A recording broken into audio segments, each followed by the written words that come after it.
காட்டுமன்னார் கோவிலில் அதிகாரிகள் துணையுடன் கனிமவள கொள்ளை நடைபெறுவதாக சமூக ஆர்வலர்கள் குற்றச்சாட்டு. வருவாய்த்துறை அதிகாரிகளின் உதவியுடன் கட்டிடப்பணி ரியல் எஸ்டேட் நிறுவனங்களுக்கு அதிக விலைக்கு செம்மண் விற்பனை செய்வதாக தகவல் சமூக வலைதளத்தில் வெளியிட்டுள்ளனர். கடலூர் மாவட்டம் காட்டுமன்னார் கோயில் அருகே மா கொளக்குடி பகுதியில் வண்டல் மண் கடத்தி விற்பனை செய்யும் சமூக விரோதிகள் மீது கடும் நடவடிக்கை எடுக்க வேண்டும் என சமூக ஆர்வலர்கள் மற்றும் பொதுமக்கள் கோரிக்கை விடுத்துள்ளனர். குறிப்பாக விளைநிலங்களிலிருந்து சாகுபடி குறையும் நிலங்களுக்கு வண்டல் மண் பயன்படுத்தப்படுகிறது. ஆனால் அதனை பயன்படுத்தி சமூக விரோதிகள் சிலர் அவர்களுக்கு தெரிந்த விவசாயிகளிடம் பட்டா சிட்டா அடங்கல் உட்பட ஆவணங்களை பெற்று விவசாய நிலத்திற்கு வண்டல் மண் தேவை என ஆன்லைன் மூலம் போலியாக விண்ணப்பித்துள்ளதாக கூறப்படுகிறது.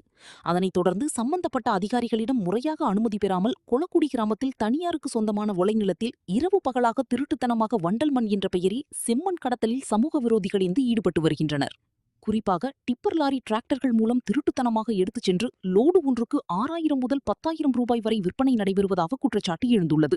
அதேபோன்று செங்கல் சூளைகள் ரியல் எஸ்டேட் வீட்டுமனை அமைக்கும் பகுதிகளில் அதிக விலைக்கு விற்பனை செய்யப்படுவதாகவும் அரசு புறம்போக்கு நிலம் மற்றும் பட்டா நிலங்களில் அனுமதியின்றி கிராவல் மண் மற்றும் செம்மண் வெட்டி எடுத்து டிப்பர் லாரிகளில் கடத்தி தனியாருக்கு விற்பனை செய்து வருவதாக வருவாய்த்துறை அதிகாரிகளிடம் பொதுமக்கள் மற்றும் விவசாயிகள் தொடர்ந்து புகார் அளித்தும் எந்தவொரு நடவடிக்கையும் எடுக்கவில்லை என கூறப்படுகிறது.